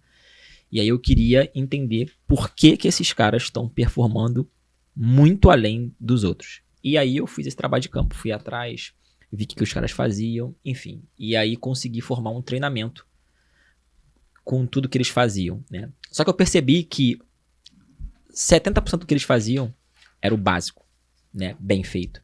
Né? A gente chama até de TAP, que é o tempo de atendimento, né? O atendimento em si, né? O produto e a embalagem. Né? Então esses 4 pilares aí que eles conseguem executar muito bem. Porque esses 4 pilares a gente acredita que provocam uma coisa chamada retenção. E a retenção é o caminho. E o outro dado bem importante que eu peguei há 2 semanas atrás foi que esses caras eles estão com uma retenção acima de 70%. Né? Ou seja, de todos os clientes que compram nele no mês, 70% já tinham comprado em algum outro momento. Né? Você incluiria mais algum pilar além de tempo, atendimento, produto e embalagem? O delivery é muito, muito dependente desses fatores, principalmente do tempo, Rafa. Para mim, na minha visão, por todos os testes que a gente faz, inclusive nos meus restaurantes, o tempo é sempre o maior fator ou de satisfação ou de insatisfação no delivery. Muitas vezes o cliente está disposto a pedir um produto que ele nem acha o mais incrível, o mais espetacular, porque ele sabe que aquela empresa vai cumprir o prazo de entrega e que muitas vezes o prazo de entrega é muito melhor do que o das outras empresas. Esses outros fatores que você trouxe eu vejo como complementares, dando um destaque aí ainda muito maior para a embalagem. A embalagem gera um valor agregado muito maior. A gente tem a oportunidade hoje de ver no delivery, tem alguns restaurantes que fazem como se a comida fosse um presente. Chega aquela sacola muito bonita, muito bem apresentada e bem apresentável, e só aquela embalagem faz com que o cliente entenda que a compra foi boa, que ele fez uma boa decisão. Eu lembro que eu fiz um treinamento gratuito e tinham mais de 3 mil pessoas nesse treinamento ao vivo comigo. E eu fiz uma demonstração do quanto a embalagem vale no delivery. Eu coloquei 2 produtos em 2 mesas separadas. Mostrei o produto A e o produto B. E com embalagens diferentes. Em uma embalagem era muito ruim. Era um isopor sem muita relevância para a marca. E em uma outra eu coloquei uma embalagem incrível. E perguntei para as pessoas que estavam na live quanto que eles estariam dispostos a pagar em cada um dos produtos, sem eles verem o produto. Na verdade, o que eles estavam vendo ali era só a embalagem. E incrível, depois eu mostrei que o produto era o mesmo. Eu pedi, na verdade, eu fiz um pedido do mesmo hambúrguer, do mesmo produto, em uma hamburgueria, só que eu mostrei 2 embalagens diferentes. E aí a gente pode comprovar que as pessoas têm uma propensão em pagar muito mais quando eles têm uma boa apresentação. Então, a embalagem é fundamental para gerar valor para o delivery. Eu colocaria aí, talvez, um plano de retenção. Eu acho que é importante, talvez, essas mesmas empresas, se elas tiverem uma boa comunicação, se elas tiverem uma comunicação de resgate de clientes que não pedem há algum tempo, com uma boa... A gente chama de copy, né? Que é uma boa escrita persuasiva, mostrando ali de fato que a empresa sentiu falta, né? Eu costumo mandar uma mensagem para os meus clientes assim: oi, Rafa, tudo bem? Eu estava dando uma olhada aqui na minha base de clientes e percebi que você não faz um pedido há algum tempo. para dizer o quanto você é importante pra gente, eu tô te mandando aqui um presente. É um voucher que você pode usar de R$15 ou de entrega grátis, que é válido pelos próximos 7 dias. A gente vai ficar muito feliz em receber o seu pedido. E nos nossos testes aqui, quando a gente dispara uma mensagem como essa, a gente tem pelo menos 15% de aderência, ou seja, se o empresário estiver mais animado lá e tiver uma boa base, olha a importância da base que a gente falou, né?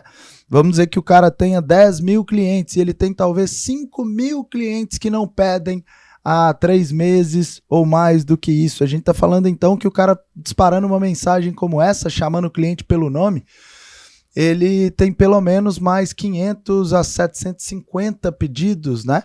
Que é o dinheiro que está parado na mesa. Então, se essa mensagem... E sempre a gente vai ter clientes que não têm feito pedido há 3 meses, né? Porque a gente fala, tá, Marani, depois que eu mandar essa mensagem, o que eu faço? Daqui uma semana você manda de novo, daqui uma semana você manda de novo, e você vai trabalhando o que a gente chama de venda ativa. Então, eu colocaria isso aí. E faz o teste lá, Rafa, depois você faz um Pix pra mim, hein? Pô, eu vou incluir isso no treinamento, ó. Comunicação, já vai ser o 5º pilar, olha. Eu já anotei aqui nessa fala dele, eu anotei 3 coisas aqui que são fundamentais. Interessante porque hoje de manhã eu tava lendo um livro e ele tava comentando sobre as pessoas têm a tendência, né, principalmente os empresários, de fazer uma conta de quanto vai custar tomar alguma iniciativa. Investir, não sei, no marketing, contratar uma pessoa, mas talvez não façam a conta de quanto vai custar não fazer. Sim. Então isso é uma coisa que provoca essa reflexão, né? Isso, não fazer algo pode me fazer estar no mesmo patamar de faturamento, ou não evoluir, ou não ter sucesso, e atrasar talvez um crescimento da empresa, né? Então, sensacional. O Marquinhos vai fazer um corte disso aí. Quanto vai te custar não fazer? Não fazer. Isso é ótimo. E a gente estava comentando aqui sobre indicadores.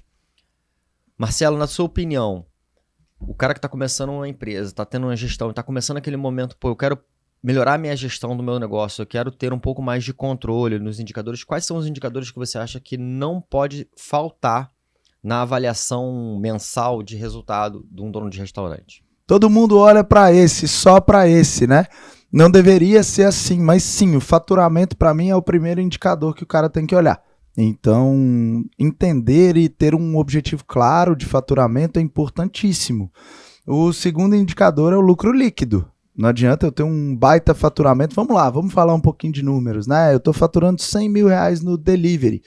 Quando eu digo que o faturamento é importante, porque não adianta nada ter um lucro líquido alto se você fatura R$10 mil, R$20 mil por mês. O lucro líquido vai ser muito baixo, talvez até inexistente. Mas olhando então, em primeiro lugar, para o faturamento, depois a gente olha para o lucro líquido. Então, a gente diz que uma boa operação de delivery tem que ter uma lucratividade de pelo menos 14%. Então, depois do lucro líquido, ou antes do lucro líquido, na verdade, a gente tem que olhar para o CMV. CMV em alimentação e em qualquer outra empresa, principalmente de logística também, a gente precisa pensar no custo da mercadoria vendida, né? Então, quando eu faço boas compras, quando eu tenho um bom controle de desperdício, quando eu tenho uma precificação correta, eu tenho uma referência de mercado. É até perigoso a gente falar aqui de CMV, porque depende do que o cara vende. Mas, em média, a gente fala que 30% é um indicador aceitável. Então, o CMV também é um indicador muito importante. E aqui a gente só falou de 3, mas eu não tenho esse número, né? Mas pelo meu conhecimento de mercado, mais de 70% dos operadores de delivery não tem esses 3 números na mão. A maioria só tem o faturamento. O cara fatura e ali ele faz uma retirada e às vezes fica por isso mesmo. Mas a gente podia citar vários indicadores aqui, tá? Como ciclo de produto, seu tempo de ciclo de produto. Porque como é que eu vou oferecer uma entrega rápida se eu não sei quanto tempo eu demoro para, por exemplo, fazer uma esfirra? O ideal é que o operador fizesse uma esfirra e cronometrasse. Depois ele fizesse uma organização do fluxo de cozinha, que é uma coisa que a gente trabalha muito com os nossos alunos do portal e também dos nossos mentorados lá do DDR Master, que é, cara, trabalhando o fluxo de cozinha, né? A pessoa que está ali na cozinha, ela não pode dar mais do que 2 passos. Ela tem que estar com tudo à mão para que ela consiga executar o mais rápido possível. Então, você tem um produto que talvez demore 2 minutos para ficar pronto. Será que você consegue fazer esse tempo passar para 1 minuto e 50, 1 minuto e 40? Depois, uma outra coisa importante que a gente tem é o número de produtos por hora. Porque não basta você saber a execução de um produto. Muitas vezes você tem 3, 4, 5, 6 pessoas na cozinha fazendo a produção simultaneamente. E você tem maquinário como forno, né? Já que a gente estava falando de esfirra. Quantas esfirras eu consigo assar por hora? E isso é importantíssimo para que você garanta que a sua cozinha, a sua produção não vai ter gargalo. Senão de nada adianta você ter uma boa execução de rota, de entrega, você ter ali um despacho muito rápido se dentro da cozinha não é tão legal. Então a gente podia falar aqui de vários indicadores, mas esses 3 que eu falei primeiro são fundamentais, que é o custo da mercadoria, o lucro líquido e o faturamento. É legal, a gente sabe que tem muita coisa, né, pro gestor de restaurante olhar para conseguir realmente ter uma operação sustentável. Eu ainda hoje me espanto quando vou em algumas operações e o dono de restaurante não tem nenhuma ficha técnica. Sim. Não sabe a margem de contribuição do produto, né? Exato. E aí, às vezes, senta numa mesa para negociar comigo, mas não sabe qual é a ficha técnica do produto dele. Então, assim, qual é o objetivo dentro daquela negociação? Você não sabe nem qual é a margem, sabe se está entregando. Então, importante a gente estar compartilhando esse conhecimento para motivar, né? Eu gosto muito mais de usar a palavra motivar do que provocar esse interesse, né? Em todo mundo que está assistindo a buscar esse conteúdo, né? A relevância disso que a gente falou agora, se as pessoas que estão assistindo esse podcast, as pessoas que estão ouvindo esse podcast puderem pegar só isso que você falou agora. Eu tenho uma mentorada, né, no DDR Master que nos contou essa semana. Eu fiz uma exigência. Quando entra lá para dentro, o pau quebra. Tem que fazer o que a gente fala, senão não adianta. O investimento nesse programa hoje é de R$30 mil por ano e a gente tem uma garantia em contrato. Se a pessoa que está no programa com a gente não conseguir pelo menos o retorno dos 30 mil, a gente devolve o dinheiro. Tamanha confiança que a gente tem nos resultados que a gente produz. Essa pessoa que está comigo no DDR Master contou que depois que eu fiz a exigência que ela fizesse o porcionamento dos principais insumos que ela tem, só com a mussarela, ela confidenciou que ela teve uma redução de R$4 mil por mês nas compras. Por quê? Porque não tem mais aquele pizzaiolo com a mão pesada. Ou a pizza que tem 200 gramas de mussarela, 200 gramas e ponto final. R$4 mil por mês, se eu não tiver errado, são R$48 mil por ano, né? Já pagou o curso. Já pagou com folga, né, Rafa? Já tem que renovar lá para continuar no ano que vem, porque se com uma estratégia ela conseguiu, e por que eu tô falando disso aqui, né? Porque o cara que tá lá do outro lado tem que ter ficha técnica.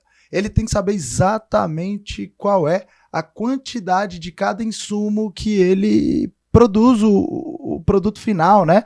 Para que ele possa negociar melhor, para que ele possa ter uma padronização dos produtos, para que ele consiga saber de fato qual é a margem de contribuição. Algumas pessoas vão ter dificuldade com esse termo, mas eu vou facilitar. É quase o que sobra para pagar ali os custos fixos, né? A pessoa pergunta, Marani, para precificar é só pegar o valor do que eu gasto e multiplicar por 3? É claro que não, depende dos seus custos fixos, né? Depende do que você tem aí de custo. Então, saber a margem de contribuição do produto é fundamental para ter lucro no final do mês, né? Sinceramente, o JJ está lançando agora um recurso novo, que é um painel, um Power BI ali, né, que tem um dashboard onde ele controla exatamente esses quesitos que você falou aí. O único que a gente não consegue pegar é o CMV, mas eu peço para que ele preencha manualmente, né, e ele consegue consolidar esses dados num painel. E a gente acrescenta, além do que você falou, 2 dados muito importantes. O primeiro é a recorrência, né, que ele precisa saber quanto está tendo de recorrência, e o outro é a conversão, ou seja, de quantos clientes entram no JJ, quantos saem pedidos. Então, assim, eu acredito que o cara, para seguir em frente, ele tem que conhecer esses dados que o Marani falou, somado com esses, para poder tocar o negócio dele. Muito bom. Muito legal, quero conhecer esse Power BI aí, hein, cara, isso aí é ouro, hein? Sim. Marani, a gente sabe do poder hoje do marketing digital. É o que se faz hoje, né? Gestão de tráfego pago, esse tipo de coisa é uma coisa fundamental. Qual é a sua opinião a respeito de marketing offline? Né? Eu sei que o Rafa também tem uma curiosidade sobre isso.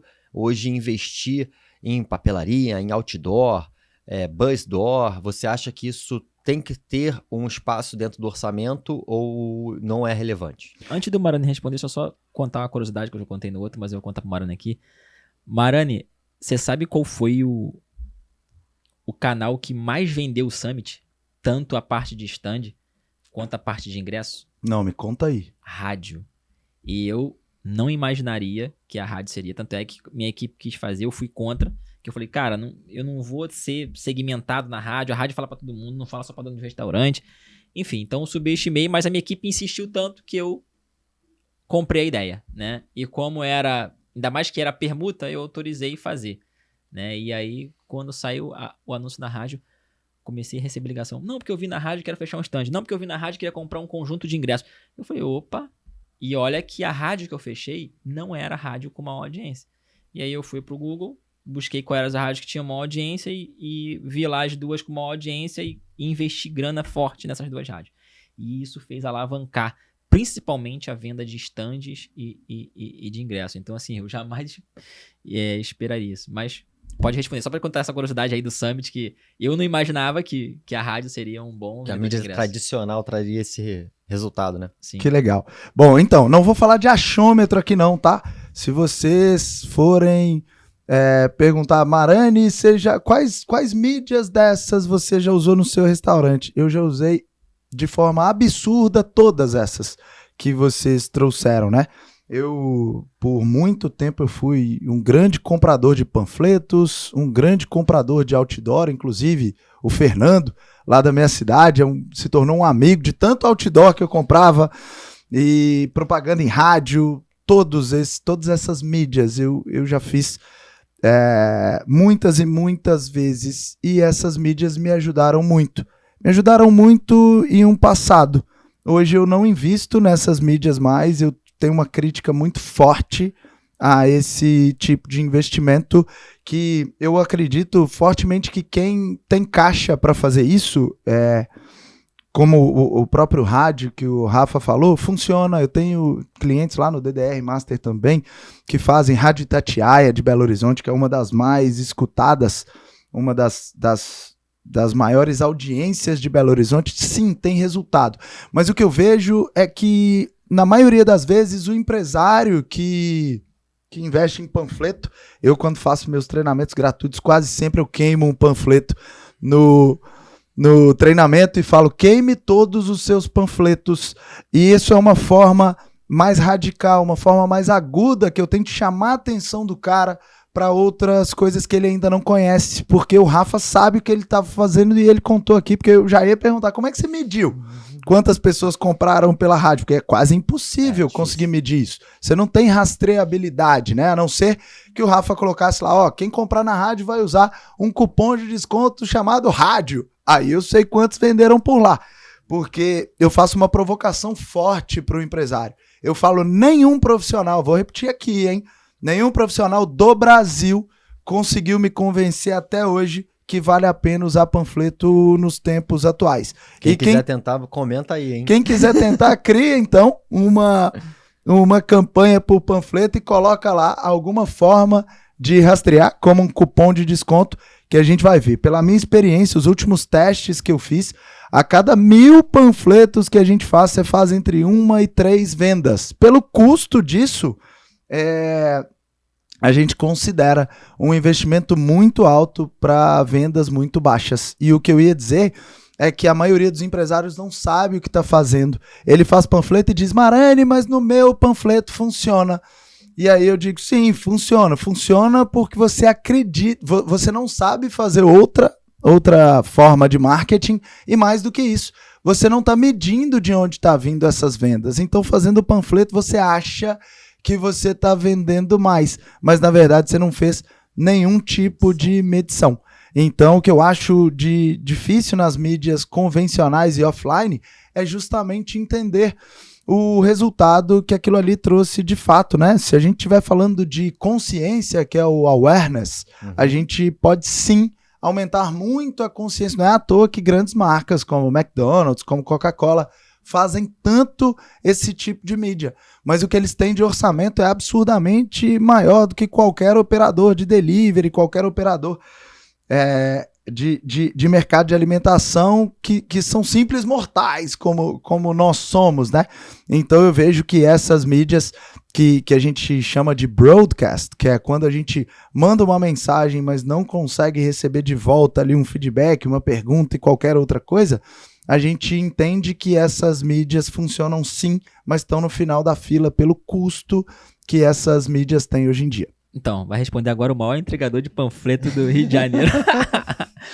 Então, assim, na minha opinião, essa questão de distribuição de panfleto é o que acontece, a mesma coisa que acontece no tráfego, que é, assim, você saber fazer. Por exemplo, hoje, o cara que não souber fazer tráfego, eu sei porque a gente tem uma agência de tráfego aqui que a gente faz muito, se o cara não souber fazer, ele queima dinheiro, sabe? Se ele não contratar um bom gestor de tráfego, ele vai queimar dinheiro. Verdade. Porque ele não vai conseguir identificar público e cara, eu vejo muita gente fazendo cagada aí. O cara compra o cursinho ali do fulaninho ou do outro. Verdade. E já se intitula gestor de tráfego e já sai oferecendo um pacote de R$500 pros outros e fazendo cagada, o que mais pinta aqui. Então, assim, e esse mesmo erro acontece na distribuição de panfleto.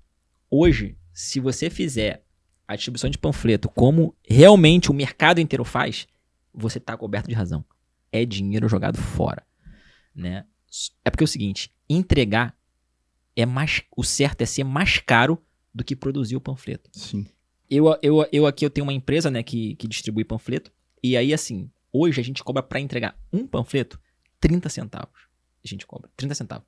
É bem caro. Tem cara que fala assim, pô, tu é maluco, não sei o quê, pô, eu tenho um cara aqui que me entrega por 5 centavos de cada um. Enfim, hoje para você fazer um panfleto vai sair em média aí 7 centavos. O custo do panfleto. Para entregar eu cobro 30. Por quê? Porque é uma entrega completamente direcionada. Hoje, se eu fizer panfleto igual o pessoal fazia no passado, sair distribuindo no sinal, realmente é um... Agora, assim, por exemplo, o cara tem um restaurante aqui na região, ele precisa entrar em alguns condomínios estratégicos. Ele conseguir uma equipe que consiga colocar caixinha a caixinha de correio, né? Certamente ele também vai ter resultado, né? Isso é prova da gente aqui. A gente mensura isso muito com código de desconto, código QR que eu boto. Eu pego aquele Bitly para contabilizar, jogo o código QR ali e contabilizo. E assim, e de fato, assim, tem um bom resultado, né? E inclusive de competir com a rede social e com a vantagem de não aumentar. Porque o Facebook, ele, como o Alfredo falou, né? Ele é finito. Então, quanto mais vai tendo gente nesse canal, vai aumentando. Eu, quando comecei com o JJ, eu pagava R$2,50 por um lead no Facebook. Hoje a gente tá pagando perto de R$50 num lead. Uau! É bizarro. Mas olha só, voltando aí, achei o cara pra fazer o desafio comigo aí então, hein?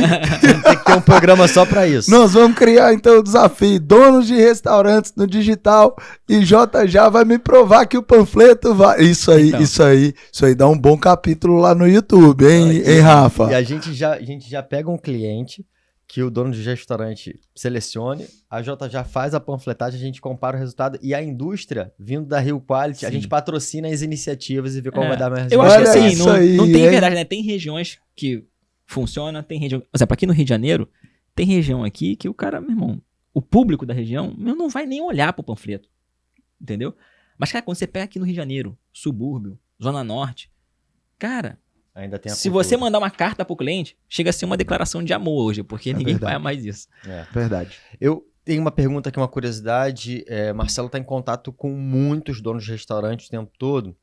Você tem alguma visão de tendência de food hoje acontecendo no Brasil ou mundialmente, seja na gastronomia em si ou seja em operação, que você consiga compartilhar com a gente aqui? Eu estudo muito profundamente esse mercado, inclusive a gente estava falando aqui em off sobre feiras, congressos fora do Brasil, eu já faço isso há muitos anos, e é legal que as pessoas que estão aqui agora no Brasil e que não têm essa condição de viajar para outros lugares têm total acesso a isso, né? Porque a gente vai lá busca essas informações, traz sobre a nossa ótica e compartilha com essas pessoas, para que esse conhecimento possa ser de fato disseminado. Quando a gente fala de tendência já há talvez 3, 4, 5 anos, fala-se muito na inclusão de alguns públicos, como comida vegana, que está ficando cada vez mais popular. A gente tem comidas para quem tem restrição alimentar, como sem glúten, sem lactose. Eu vejo que cada vez mais esse mercado tem crescido absurdamente. Mas a gente precisa tomar um pouco de cuidado com tendências. Muitas vezes, quando a gente fala de tendências, é para onde o mercado está olhando, quais são as novidades, né? O que está surgindo de novas explorações. E muitas vezes a gente vê que as pessoas apostam muito forte nisso. Então, quando a gente tem hoje um mercado em exploração de comida vegana, por exemplo, o cara não vai montar um restaurante de comida vegana e vai estourar nas vendas, né? Isso é um mercado que está iniciando ainda, as pessoas ainda têm um medo de pedir uma comida vegana e ser um negócio sem gosto ou qualquer coisa, mesmo que não seja. A gente também tem alunos, e é incrível, no restaurante comida vegana, eles vendem mais para quem não é vegano. E isso é uma realidade. Então, a gente tem que olhar para as tendências, entender como a gente pode inserir isso no nosso cardápio. Vou trazer aqui de forma prática. Quando eu olhei para esse mercado, há talvez 3, 4 anos atrás, eu inseri. Na Francesinha, a gente só vende pizza. Tem algumas entradinhas, mas a gente é especialista em pizza. O que eu fiz? Na minha cidade não tinha ninguém olhando ainda para comida vegana, ninguém olhando ainda para comida sem glúten, e a gente colocou no cardápio. Aí, ao invés da gente colocar várias opções, coloca 2 ou 3 opções ali para mostrar pro público que você está de fato preocupado com eles. E aí a gente fez um marketing muito grande falando disso. Olha, agora a gente tem opções veganas, olha que incrível. E aí a gente mostrou, fez vários vídeos dos produtos para que a gente pudesse trazer esse público e para que a nossa marca fosse vista como uma marca inclusiva, que a gente está pensando em todos esses públicos sem sair do nosso core business, né? Sem sair do nosso negócio principal, que são as pizzas. Então a gente começou a fazer, por exemplo, pizza com massa de farinha de castanha. Pessoalmente, eu não gosto. Eu adoro massa com muito glúten, porque é pizza de verdade. Mas enfim, as pessoas que comem, muitas delas nem percebem que a pizza é sem glúten, porque aí também tem uma outra coisa, tem um traço de humildade nisso. A gente foi pesquisar os principais produtores de massa sem glúten do Brasil. Então a gente traz essa massa que a gente usa na Francesinha do Paraná. Então a gente achou uma empresa que produz essa massa, que embala de uma forma que ela chega super ok pra gente, e então a gente comercializa. Inclusive a lucratividade dessa pizza é muito menor. Uma bolinha de massa hoje para mim sai um pouco menos de R$1 de custo. Essa massa sem glúten, ela fica a quase R$10 pra gente. E por mais que a gente repasse para o cliente, a gente tem ali uma dificuldade de repassar com um valor agregado tão alto. Mas pelo posicionamento de marca, pra gente é muito positivo, porque até para deixar muito claro, a gente não tem que lucrar em uma pizza dessa, até porque lucrar alto, tá? Uhum. Até porque o volume de vendas é muito, muito, muito menor do que o volume de vendas que eu tenho do meu produto principal. CMV é pequeno, né? Exatamente. Então, quando a gente entende de números e de indicadores, e a gente também conhece mais profundamente o marketing, a gente consegue posicionar a nossa marca como uma marca inclusiva, como uma marca que traz novidades para o mercado, uma marca que está olhando para as tendências, mas ao mesmo tempo a gente tem que segurar custo, a gente tem que entender que não é aquilo ali, não é a pizza vegana e nem a sem glúten que vai trazer uma explosão de vendas no nosso negócio. Sensacional. Eu gostei muito disso, até me remeteu uma fala do Joe que trouxe, né? O mercado de gastronomia, ele permite testar rápido e voltar atrás rápido, né? E essa questão da cozinha inclusiva, interessante como uma tendência, e como você demonstrou bem como se pode colocar em prática e testar dentro da operação. Falando dos meus clientes top 30, né? Além daquele, eu falei para você que tinha aquele básico bem feito, eu percebi alguns novos canais que eles estavam utilizando, que eu achei bem interessante, inclusive eu boto lá no meu curso. A gente sabe que a Francesinha é uma pizzaria de sucesso. E eu queria aqui, não sei se você pode revelar quais são os principais canais de aquisição da Francesinha hoje pro delivery. Como eu trabalho forte redes sociais, né, Rafa? A gente falou aqui um pouquinho do Skin the Game, que é, pô, Marani, você fala de marketing para restaurante, mas seu marketing é bom? Obrigatoriamente meu marketing tem que ser muito bom, né? As pessoas estão olhando para o que eu faço o tempo inteiro, que é, pô, Marani, você tá me vendendo essa ideia, mas por que você não aplica no seu? Então a gente testa o tempo inteiro. Hoje eu digo para as pessoas que estão com a gente, como nossos alunos, que os meus 2 restaurantes viraram laboratórios. A gente tem números muito, muito legais, uma margem de lucro muito legal também. Os restaurantes ficam sempre lotados, mas de fato o que me importa ali é testar estratégias para que eu possa levar para o portal Donos de Restaurantes e para o DDR Master, já que cada vez mais a gente está olhando para a educação. Hoje, meu negócio principal não são os restaurantes mais. Meu negócio principal é a educação. Então, a gente testa muita coisa dentro do terraço, dentro da Francesinha. Os nossos principais canais de aquisição é muito do que a gente já falou aqui hoje. Redes sociais, que a gente trabalha muito forte. A gente trabalha tráfego pago também. A gente tem plataforma de delivery própria.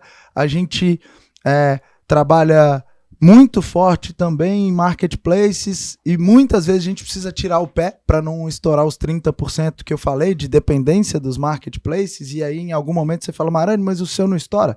Pô, tem vezes que bate 45% e a gente entra em desespero. Aí a gente tira a taxa grátis e fica um tempo sem botar a taxa grátis, a gente aumenta o valor dos pratos, que é assim, eu não quero vender tudo isso, né? Ou então a gente tem que alavancar do outro lado para que represente cada vez menos esse marketplace, para que isso não seja para a gente um conforto, né?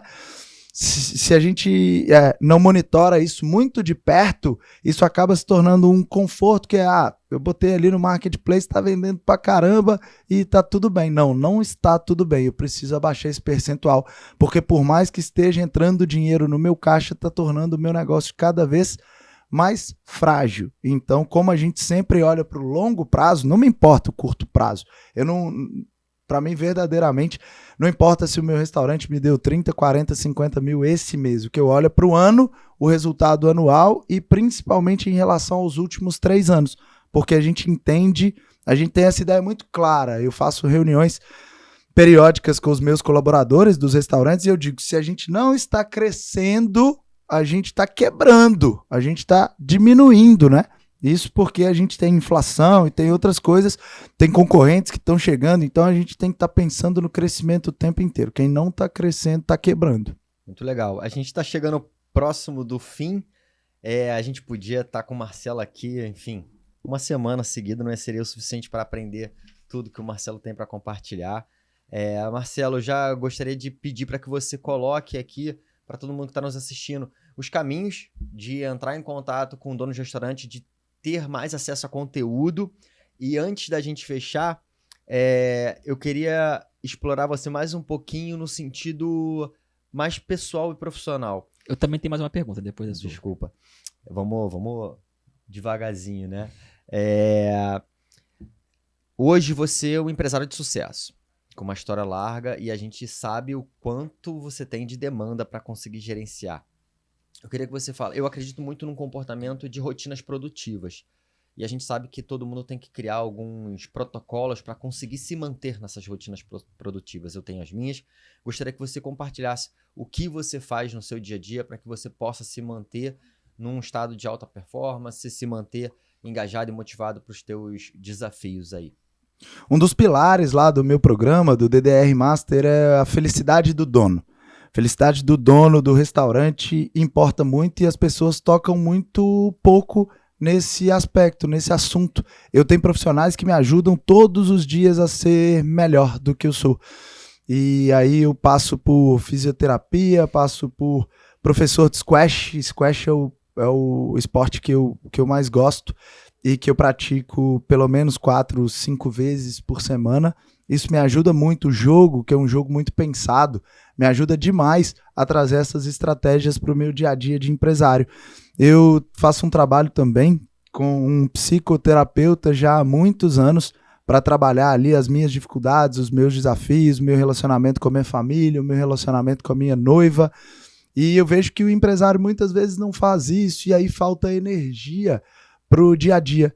O nosso dia a dia é resolver problema, tanto no dono de restaurantes quanto nos meus próprios restaurantes, né? O maior papel do empresário é resolver problema.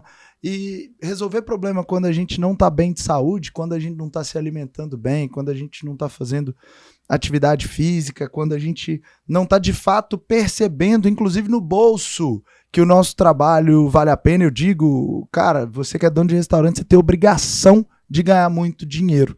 Para quê? Para manter seu sonho de empreender, para que você possa gerar prosperidade à sua volta, para que você possa garantir o emprego das pessoas que trabalham com você.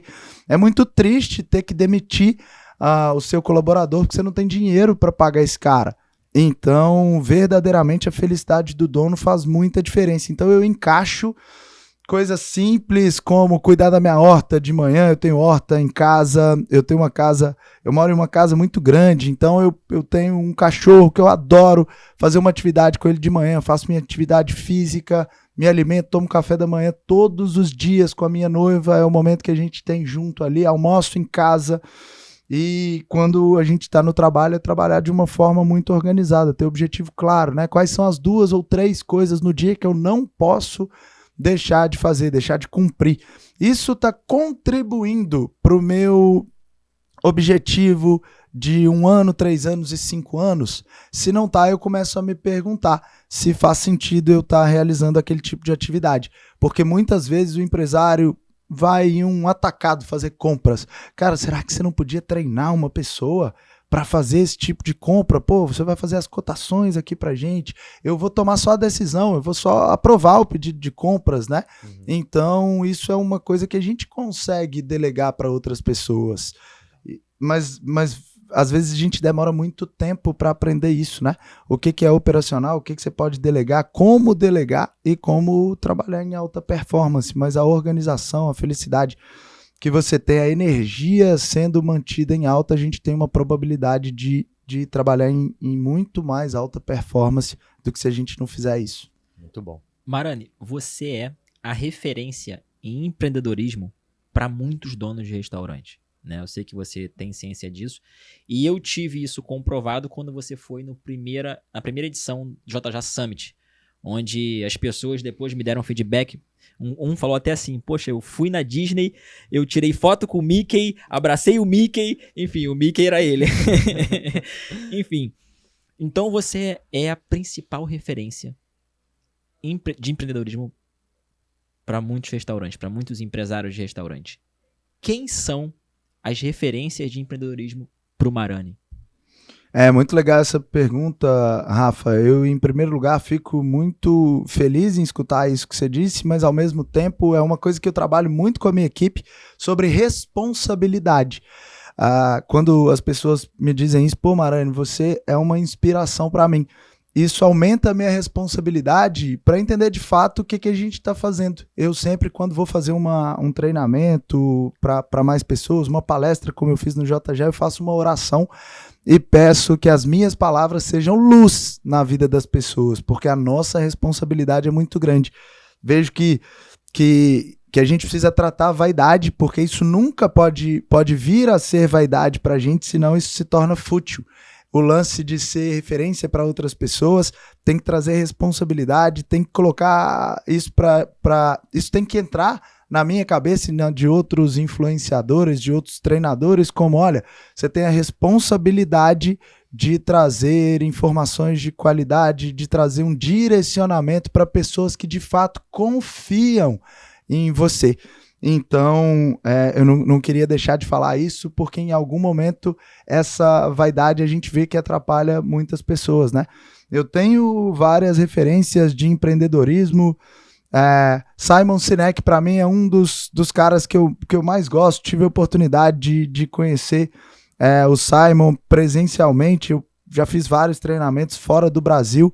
O Flávio Augusto é um cara que eu era louco para conhecer, por tudo que ele representou na minha vida, né? Se a gente for falar aqui do Brasil, eu, quando resolvi pedir demissão na Vale, foi um livro que eu li do Flávio Augusto que tocou muito ali o meu coração naquele momento. E eu falei, cara, vou pedir demissão.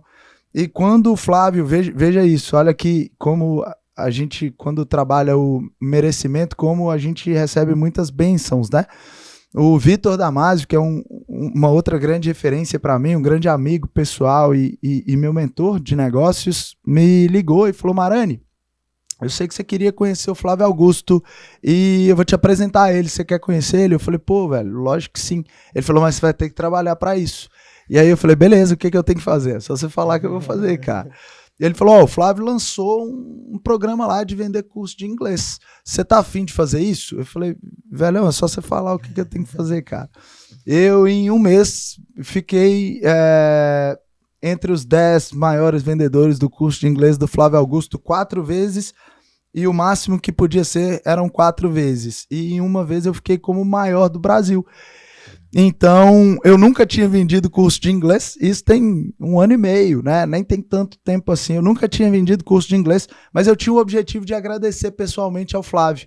Então, a forma de agradecer era cumprindo a tarefa que ele tinha designado. Então, se era para vender curso de inglês, eu peguei o telefone e não saía da minha casa. Eu coloquei como prioridade número 1 e a gente conseguiu ali fazer em uma semana mais de 35 vendas de treinamento de inglês, e aí a gente ganhava uma mentoria com o Flávio. E aí, nessa mentoria, eu falei, Flávio, eu de fato não quero fazer carreira aqui não, eu vim cá só para te agradecer por tudo que você fez na minha vida. Legal. E tal. Então foi uma maneira que eu consegui de fazer esse agradecimento. E por que eu tô contando isso, né? Porque o cara que tá escutando lá do outro lado, esse nosso podcast, ele precisa entender que é legal gerar valor para outras pessoas, se você quer de fato estar do lado dessas pessoas. Então hoje eu tenho certeza que se o Flávio estivesse aqui, ele saberia muito bem quem sou eu, mas não porque alguém me apresentou para tirar uma foto com ele, mas pelo trabalho que a gente fez juntos e pelo merecimento, né? Então acho que a gente tem que olhar muito por essa linha e o Flávio me ajudou muito nessa trajetória. Nossa senhora, isso aí fechou bonito o nosso papo, hein? Foi uma lição aí pra coroar. Queria te agradecer por ter vindo aqui. Pra gente é uma honra ter você aqui. Como eu falei no início, na minha opinião, acredito que o PH também, você é um dos maiores influenciadores do Brasil de fato, né?